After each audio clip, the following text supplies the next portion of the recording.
Any comments, questions, etc.?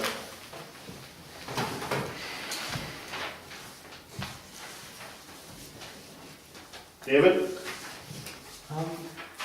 When we share with people that covenant is unconditional, one of the initial responses you get, particularly from Arminians or conditional covenants, is Exodus 19:8, where the people of Israel on Mount Sinai, we say, all the Lord has spoken, we will do.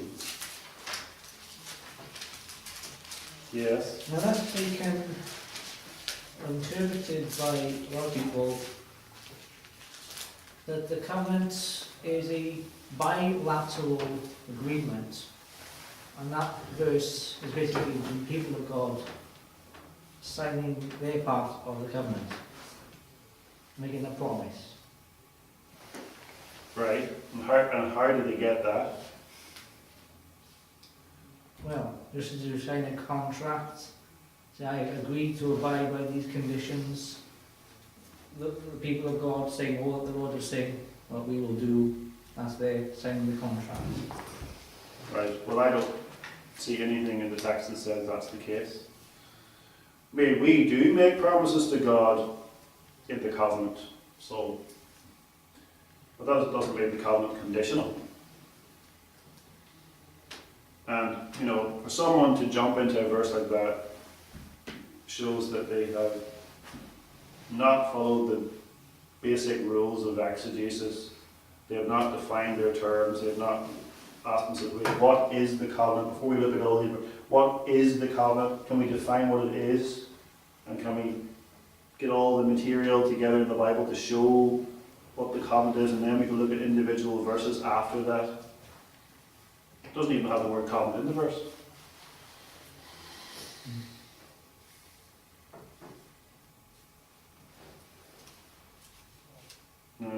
Yeah, anything else? There's also Deuteronomy 28. Is there? I think you mentioned it briefly in there. Deuteronomy 28. I'm not sure what that refers to, so you can tell me. Okay. Well, the context is talking about blessings for obedience, curses for disobedience. Yes. Well, you have to understand, and we didn't get into that, of course, that not every member of the nation of Israel was in the covenant of God. So the blessings are for the elect, and the curses are for the reprobate. You'd have to obviously look at Romans 9. They are not all Israel, which are of Israel. So, you know, when God addresses Israel as a nation, he addresses the entire nation as a mixed multitude, you might say. He refers to the entire nation as his people. But within that nation, who are the people of God, there's also a section who aren't the people of God. And that's true in the church as well. You have people who are externally members of the church, but they aren't regenerate, they're hypocrites. But when the minister gets up on Sunday and gives the blessing and says, "Beloved in our Lord Jesus Christ," he doesn't say, "Beloved in our Lord Jesus Christ, and you hypocrites who happen to be here mixed with the beloved in our Lord Jesus Christ." He just addresses the entire congregation as beloved in our Lord Jesus Christ. But not everyone in the congregation is beloved of our Lord Jesus Christ if there are hypocrites in the congregation, or if there are maybe visitors or unbelievers there. And so the Bible addresses the people of God as one whole, and it also tells us that this doesn't apply to every single individual. Romans 9 explains that, for example. Even talks about people who are circumcised but not circumcised in their heart.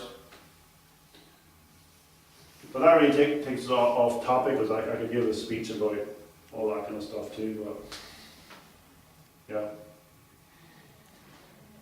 Why do you think the idea of the covenant as a contract has become so ingrained in thinking of a lot of people from kind of so-called reform backgrounds?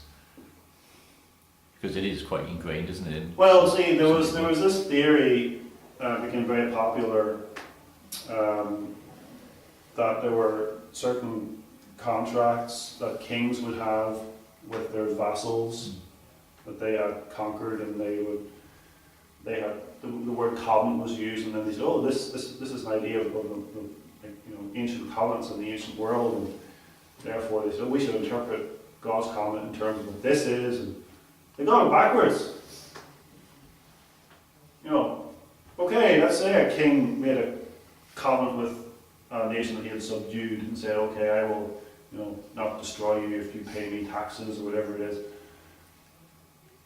That doesn't mean that's what God does.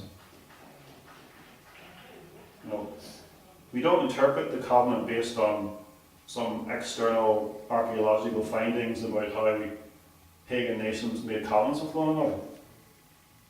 That's the wrong approach.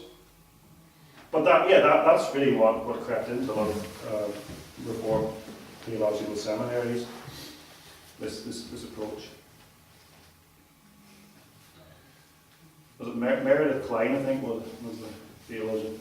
And he's quite influential in some circles. Meredith Klein is one of the leading theologians who popularised that idea and was very influential in many Reformed circles. It was kind of a form of higher criticism, if you think about it. Yeah. Were there any theologians before Herman Hoeksema who described the covenant as a bond of friendship? Don't know. I can't tell you. Haven't done the research to tell you that. Because some people say it. I think Babin might have. Some people say that Herman Hoeksema was the only person in church history who ever came up with this. I don't think that's correct. Didn't John Murray go quite close to the idea of communion and union with Christ as the idea of the covenant? I seem to remember reading that years ago. Was Murray before or after? It's about, well, maybe around about the same similar time, slightly later. Year of my birth. I was reading a comedy by him and Romans in the middle of 75. He died in 75, but when Hoeksema died in 65, I think. Yeah. But they can be kind of contemporaries. I haven't done a detailed study of all the theologians in the history of the church and what they said about the covenant. We did some of that seminary, and I remember all the details of it. That'd be Prof. Dexter's field of study. Or maybe Reverend's church for that matter.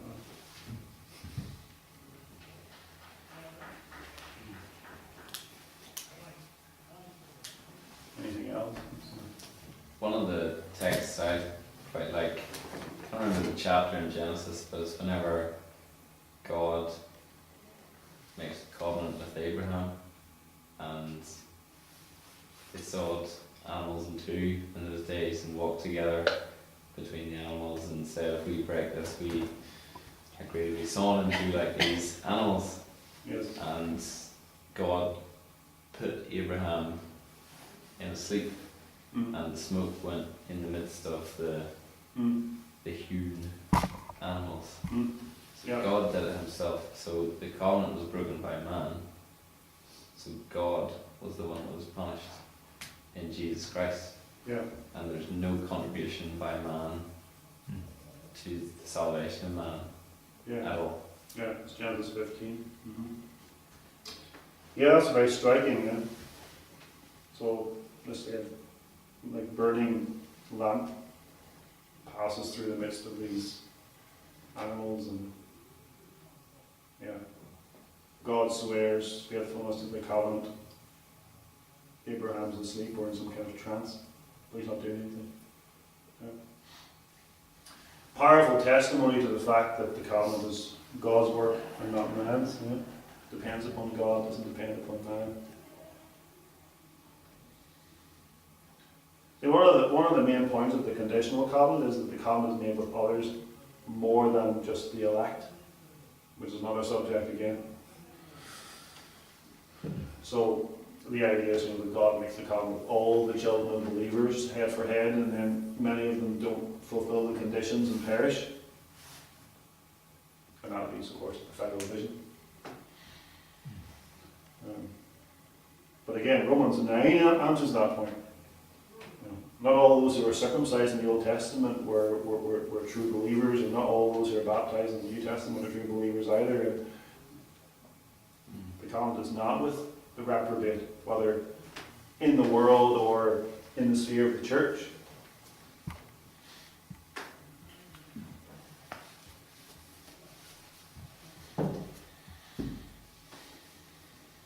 Anything else? I think Ronald Hancock did a really good summary of the covenant in Doctrine and Godliness. Yeah. Good place to read. Yeah. All right, let's pray. Our Father in heaven, we thank Thee that Thou hast established a relationship of friendship with us. We confess we are unworthy of such a relationship of friendship. We thank Thee for it. We praise Thee. Forgive our sins, O Lord, and reveal unto us Thy secret, and teach unto us Thy holy ways. We believe that all Thy ways are mercy and truth unto those who fear Thee and keep Thy covenant. Bless us in our fellowship this evening. Watch over us in our journeys home. For Christ's sake. Amen.